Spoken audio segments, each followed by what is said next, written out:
La semana pasada nuestro análisis llegó hasta la caída de la humanidad, causada por el pecado de nuestros primeros padres.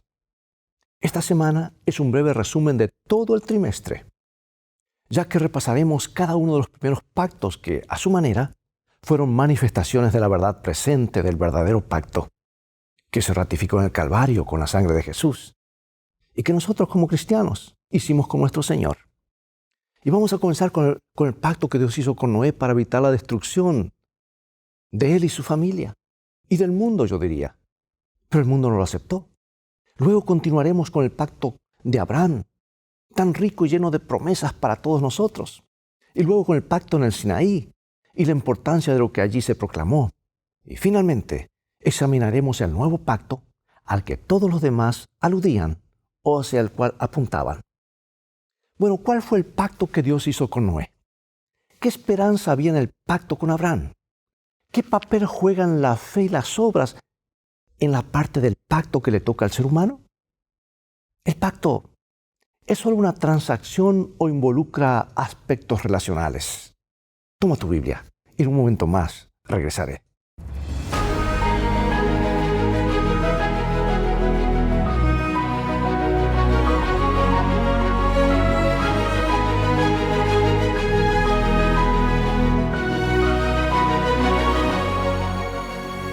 Comenzaremos con este versículo clave que expresa el deseo de Dios para sus hijos. Éxodo 19:5. Ahora, pues, si dieres oído a mi voz y guardares mi pacto, vosotros seréis mi especial tesoro sobre todos los pueblos, porque mía es toda la tierra.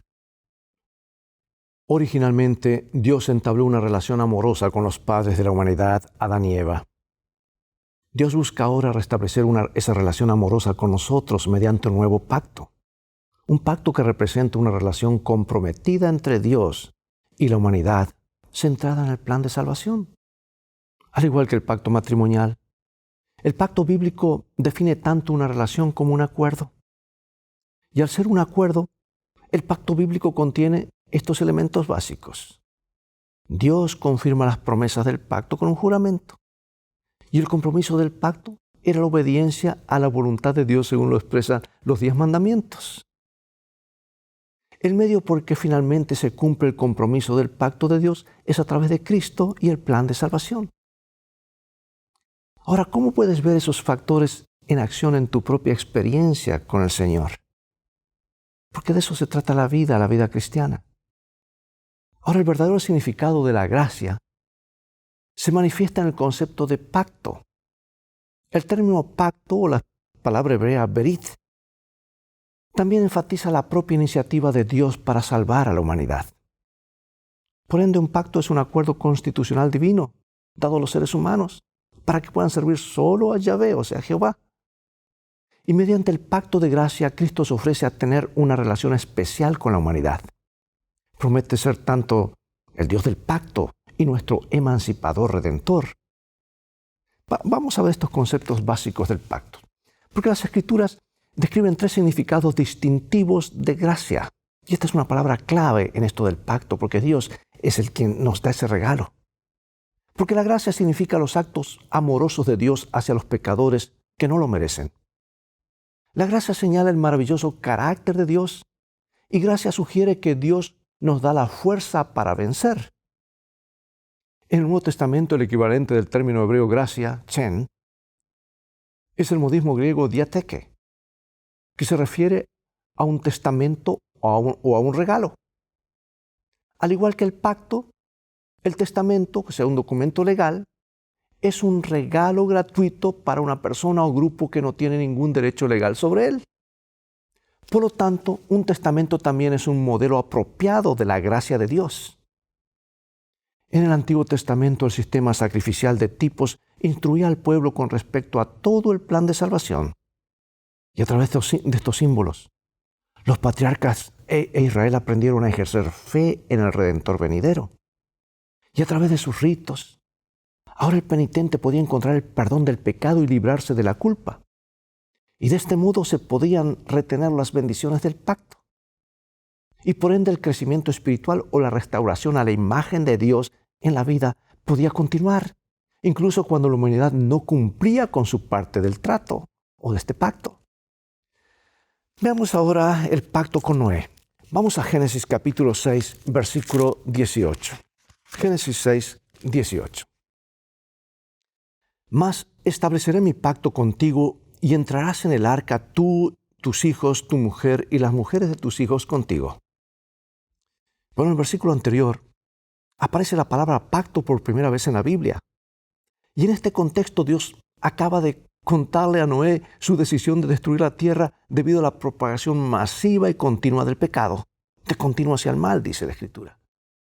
Y aunque esta destrucción vendría como resultado de un diluvio mundial, Dios no abandona el mundo que creó.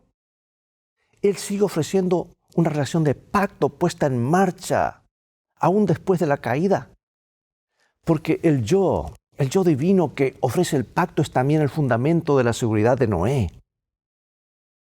Como un Dios que honra sus pactos, el Señor prometió proteger a los miembros de la familia que estuvieran dispuestos a vivir en una relación de compromiso con Él, que resultara en obediencia. Pregunto, ¿el pacto con Noé era unilateral? Recuerda que la idea de un pacto implica más de una parte. Por eso pregunto, ¿tenía Noé que cumplir con su parte del trato? Claro que sí. Por eso, ¿qué lección queda para nosotros en la respuesta a estas preguntas? Dios dice a Noé que habría un diluvio y que el mundo sería destruido. Pero Dios hace un trato con él en el que promete salvar a Noé y a su familia.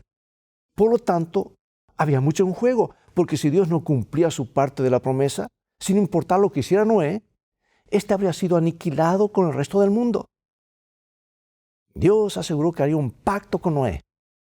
Y la palabra en sí implica la intención de honrar lo que dices que harás. No es simplemente una declaración caprichosa.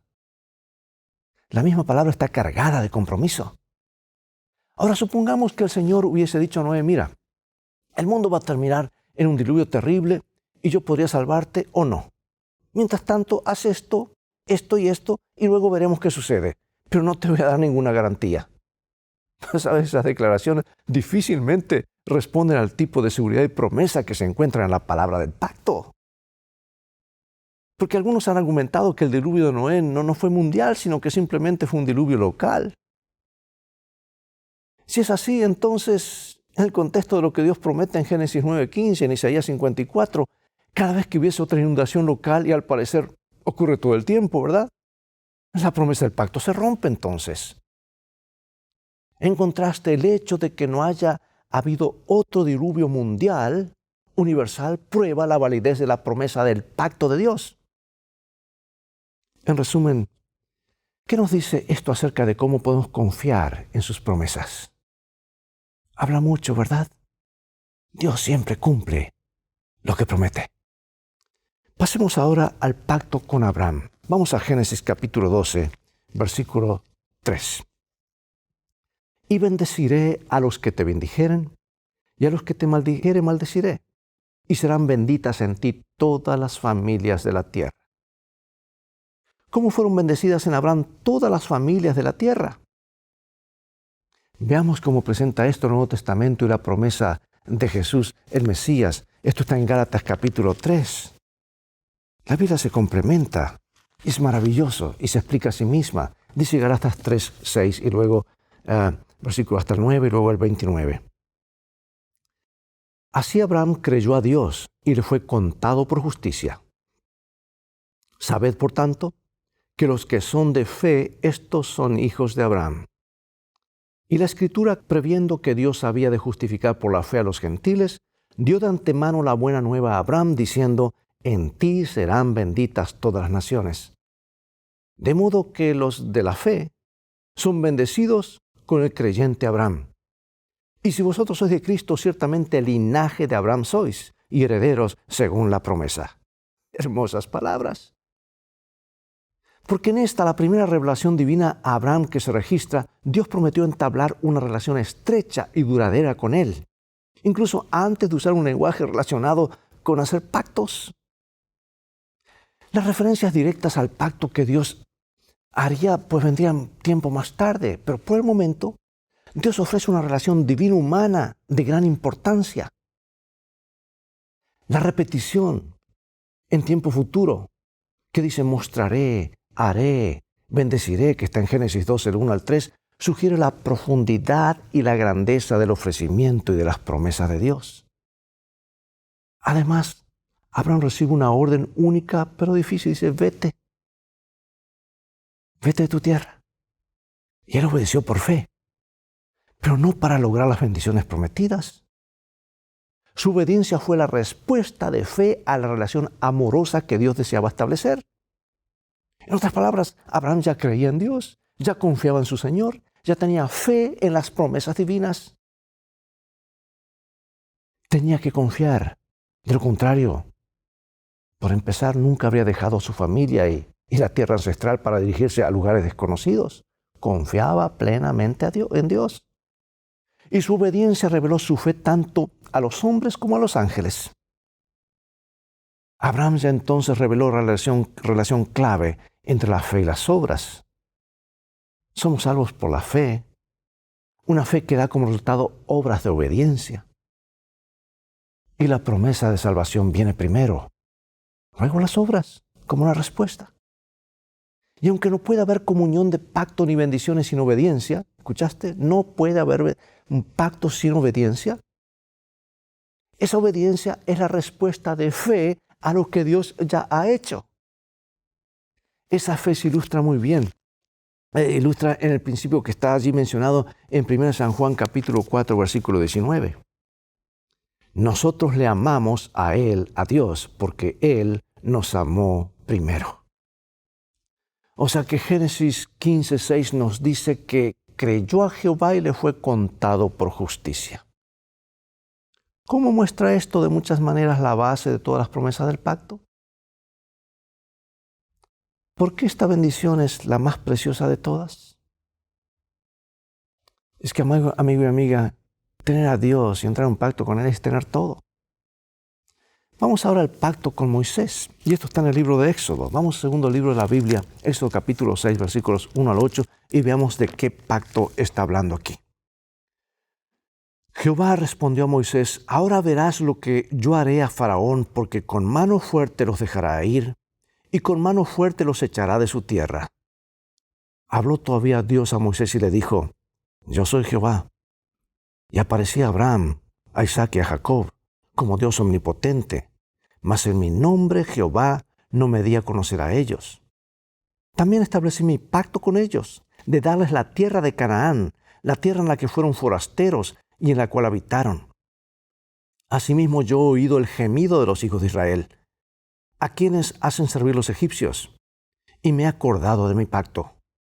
Por lo tanto dirás a los hijos de Israel, yo soy Jehová, y yo os sacaré de debajo de las tareas pesadas de Egipto, y os libraré de su servidumbre, y os redimiré con brazo extendido, y con juicios grandes, y os tomaré por mi pueblo, y seré vuestro Dios, y vosotros sabréis que yo soy Jehová vuestro Dios, que os sacó de debajo de las tareas pesadas de Egipto. Y os meteré en la tierra por la cual alcé mi mano jurando que la daría a Abraham, a Isaac y a Jacob, y yo os la daré por heredad, yo Jehová. Y aquí encontramos que después del Éxodo los hijos de Israel recibieron el pacto en el Sinaí, dado en el contexto de la redención de la esclavitud, como está en Éxodo 22, y que contenía las provisiones sacrificiales de Dios para la expiación y el perdón de los pecados. Por lo tanto, como todos ellos, fue un pacto de gracia. La gracia de Dios extendida a su pueblo. Y ese pacto reiteró de muchas maneras los principales énfasis del pacto con Abraham. La relación especial de Dios con su pueblo, que sería una gran nación, que se requería obediencia, porque no hay pacto, hermano, sin obediencia. El pacto no puede llegar a su cumplimiento total si no hay obediencia. Nota el orden aquí. Primero el Señor salva a Israel, luego le da su ley para que la guarde. ¿Y sabes que el mismo orden se da bajo el Evangelio? Cristo primero nos salva del pecado y luego vive su ley dentro de nosotros. Observa estas palabras, dice, y os tomaré por mi pueblo y seré vuestro Dios, y vosotros sabréis que yo soy Jehová vuestro Dios, que os sacó de debajo de las tareas pesadas de Egipto. Observa esta dinámica. Lo mismo que se habla en el Nuevo Testamento, si me amáis, si comprendemos que Dios nos ama, que Él viene a nosotros primeros, dice, ahora obedecemos, guardamos sus mandamientos. Ahora observa esta dinámica. Ellos serán algo para Dios y Dios será algo para ellos. Dios no solo quiere relacionarse con ellos de una manera especial, también quiere que ellos se relacionen con Él de una manera especial. Yo pregunto, ¿no busca el Señor lo mismo de nosotros hoy? ¿Que entremos en un pacto? ¿Esa misma parte de Éxodo 6:7 refleja tu relación con el Señor o eres simplemente alguien cuyo nombre está en los libros de la iglesia? Si tu respuesta a la primera parte de la pregunta es sí, explica entonces por qué. Oh, amados, Dios desea que entremos en un pacto. Ahora vayamos al nuevo pacto. Y voy a leer algo del Antiguo Testamento que es citado en el Nuevo Testamento. Porque el libro de Hebreos cita exactamente lo que está aquí, lo que vamos a leer, y Dios anticipándose aún en el Antiguo Testamento, indicando que haría un pacto eterno con su pueblo. Aquí está Jeremías 31 al 33, dice así. He aquí que vienen días, dice Jehová, en los cuales haré un nuevo pacto con la casa de Israel y con la casa de Judá. No como el pacto que hice con sus padres el día que tomé su mano para sacarlos de la tierra de Egipto, porque ellos invalidaron mi pacto, aunque yo fui un marido para ellos, dice Jehová. Pero este es el pacto que haré con la casa de Israel después de aquellos días, dice Jehová. Daré mi ley en su mente y las escribiré en su corazón, y yo seré a ellos por Dios, y ellos me serán a mí por pueblo. En estos pasajes es la primera vez que el Antiguo Testamento menciona lo que se conoce como el Nuevo Pacto. Y se presenta en el contexto del regreso del exilio de Israel y habla de las bendiciones que recibirían de Dios, de parte de Dios. Y nuevamente, como en todos los demás, es Dios quien inicia el pacto. Es Dios quien lo cumplirá y lo hace por su gracia. Observa también el lenguaje. Dios se definió a sí mismo como un marido para ellos y habló de escribir su ley en el corazón de ellos. Y utiliza el lenguaje del pacto abrámico al decir que Él será el Dios de ellos y ellos serán su pueblo. Por lo tanto, al igual que antes, el pacto no es simplemente un acuerdo legal vinculante como en los tribunales actuales. No, se trata de algo más. El autor de las lecciones, el pastor Hassel, comenta lo siguiente. Dice, en Jeremías 31 al 34, encontramos la promesa bíblica más profunda y emocionante del nuevo pacto. Pocos comprenden que el Nuevo Testamento recibió su nombre de este pasaje en particular. Dado que la palabra latina para pacto es testamento, Orígenes, el famoso padre de la Iglesia, denominó Nuevo Testamento a los 27 libros de la Biblia. Bueno, en el versículo 34 dice, y no enseñará más ninguno a su prójimo ni ninguno a su hermano, diciendo, conoce a Jehová, porque todos me conocerán. Desde el más pequeño de ellos hasta el más grande, dice Jehová, porque perdonaré la maldad de ellos y no me acordaré más de su pecado. Amados, comparemos esto con lo que el Señor hace y que es clave para sentar las bases de esta relación. Vamos a San Juan capítulo 17. San Juan 17:3. Dice, y esta es la vida eterna, que te conozcan a ti, el único Dios verdadero, y a Jesucristo, a quien has enviado. Como vimos en la lección pasada, la entrada del pecado deshizo la relación que el Creador había establecido originalmente con la familia humana a través de nuestros primeros padres. Y ahora Dios busca restablecer esa misma relación amorosa por medio de un pacto. Y este pacto representa una relación de compromiso entre Dios y nosotros. Algo así como un vínculo matrimonial y un acuerdo para salvarnos y armonizar con nuestro Hacedor. Dios mismo, motivado por su gran amor por nosotros, es el propulsor de esta relación de pacto. Y mediante las promesas de gracia y actos de gracia de parte de Dios, Él nos conquista nuestro corazón para que nos unamos a Él. Comenta mi autora favorita, Elena de White, ese hermoso libro El deseado de todas las gentes, páginas 296 y 97. El yugo que nos une al servicio es la ley de Dios. La gran ley de amor revelada en el Edén, proclamada en el Sinaí y en el nuevo pacto escrita en el corazón. es la que liga al obrero humano a la voluntad de Dios. Si fuésemos dejados para seguir nuestras propias inclinaciones, para ir simplemente a donde nos condujera nuestra voluntad, caeríamos en las filas de Satanás y llegaríamos a poseer sus atributos. Por lo tanto, Dios nos encierra en su voluntad, que es superior, noble y elevadora. Él desea que asumamos con paciencia y sabiduría los deberes de servirlo. El yugo de este servicio lo llevó a Cristo mismo en su humanidad. Él dijo: «Me complazco en hacer tu voluntad, oh Dios mío, y tu ley está en medio de mi corazón. He descendido del cielo no para hacer mi voluntad, sino la voluntad del que me envió». El amor por Dios, el celo por su gloria y el amor por la humanidad caída trajeron a Jesús a esta tierra para sufrir y morir. Tal fue el poder dominante en su vida. Y Él nos invita a adoptar este principio. El pacto de Dios con Noé, con Abraham y Moisés y nosotros, pregunto, ¿fue una continuación de su pacto con Adán o fue algo nuevo? Dios no cambia. Dios es siempre el mismo. Y no hubo tal cosa como pactos nuevos o etapas, sino Dios siempre trazando su pacto eterno con sus hijos. Mira lo que dice Gálatas capítulo 3, versículos 8 y 16. Y la Escritura, previendo que Dios había de justificar por la fe a los gentiles, dio de antemano la buena nueva a Abraham, diciendo: «En ti serán benditas todas las naciones».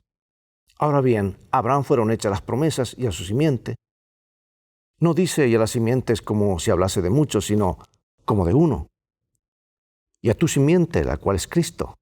En otras palabras, tú puedes tener un acuerdo legalmente vinculante, un pacto con alguien sin ninguna interacción personal ni estrecha. Sin embargo, ese tipo de arreglo no es el que el Señor busca en su relación de pacto con su pueblo. Él busca una relación de corazón, de nuestra mente con Él, una entrega de nuestra voluntad a Él. ¿Sabes que originalmente Dios entabló una relación amorosa con los padres de la humanidad, con Adán y Eva? Y ahora Dios busca establecer esa relación amorosa con nosotros mediante un nuevo pacto. Un pacto que representa una relación comprometida entre Dios y la humanidad, centrada en el plan de salvación. Y aquí está el manual del plan de salvación, amados.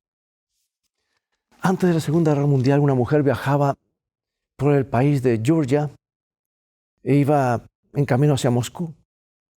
Se encontró con una anciana que vivía en una cabaña. Y cuando la anciana se enteró de que la viajera se dirigía a Moscú, le preguntó: ¿podría usted entregarle una caja de caramelos caseros a mi hijo? ¿Sabes quién era el hijo? El hijo era José Stalin. Para el resto del mundo, era un dictador de Rusia. Pero a su madre no le importaba lo que los demás pensaran de él.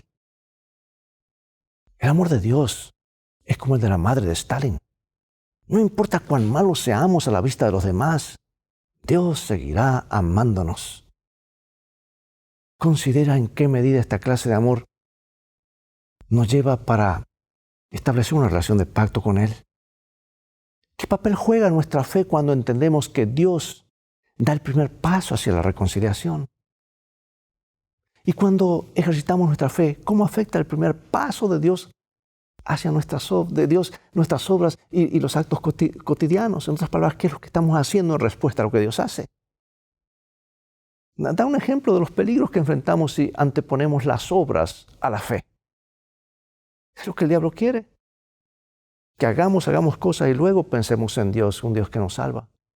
Porque un pacto, amados, es una relación de que se establece entre dos personas. Es un convenio de beneficio mutuo, un compromiso de amistad mutua.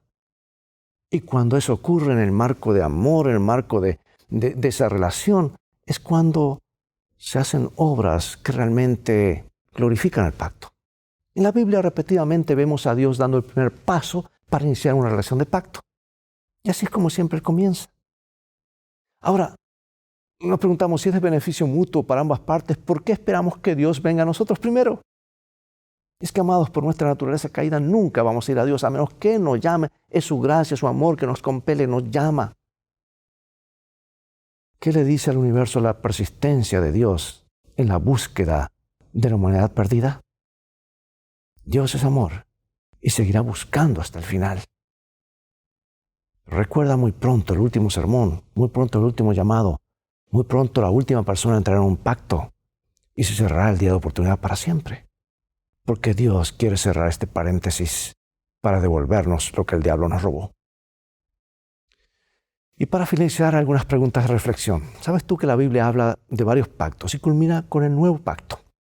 Pregunto, ¿son realmente distintos entre sí o son el mismo pacto expresado de diferentes maneras? Su plan de rescate no cambia. Él quiere renovar su pacto con cada uno de sus hijos en cada generación. Ahora, ¿por qué crees que fue necesario que Dios reiterara los pactos con su pueblo? ¿El pueblo se olvidó o podría haber puntos que Dios necesita enfatizar de una manera más categórica en algún momento? Porque por definición, un pacto es un acuerdo entre dos o más partes. Por lo general, estas partes existen a un nivel de igualdad entre sí. Pero la relación entre el Creador y la creación normalmente no se considera un ejemplo de esto. Sin embargo, Dios siente la necesidad de llegar a un acuerdo con su creación. No tendría por qué hacerlo, pero Dios desciende para entrar a un pacto para alcanzarnos. ¿Qué significa la declaración de que la ley de Dios estará escrita en nuestro corazón? Dios nos ayuda, amado y amada, para entrar a un pacto con Él. Y si ya lo hemos hecho, que nos ayude cada día a reafirmarlo y cumplir con nuestra parte por amor. Acompáñame en oración. Padre Celestial, gracias porque a través de las edades tú siempre saliste a buscar. Tu gracia es algo que no podemos comprender. Será el tema de estudio por la eternidad. No lo merecemos y aún hoy seguimos huyendo muchos. Pero queremos detenernos y mirar hacia arriba y ver cuánto nos amas y cuál es tu propósito para cada uno de nosotros. Que hoy sea un día de reflexión, de compañerismo, porque de eso se trata el sábado, y de renovación de este pacto. Escribe tus principios eternos en nuestros corazones. Te aceptamos como nuestro Señor, como nuestro Salvador. Bendícenos, sabemos que lo harás, porque lo pedimos en el nombre de Jesús. Amén. Bien, amados, es todo el tiempo que tenemos por hoy. Ha llegado el momento de despedirnos. Será hasta el próximo programa de la serie Lecciones de Vida. Invita a otros a sintonizar este canal y transfórmate tú mismo en un canal de bendiciones. Mientras tanto, Dios te bendiga y recuerda, tú vales mucho para Jesús. Él te ama más de lo que puedes imaginar. Y en el viaje de la vida, las cosas han de terminar bien si haces de la Biblia tu GPS y a Jesús como tu guía. Maranatá.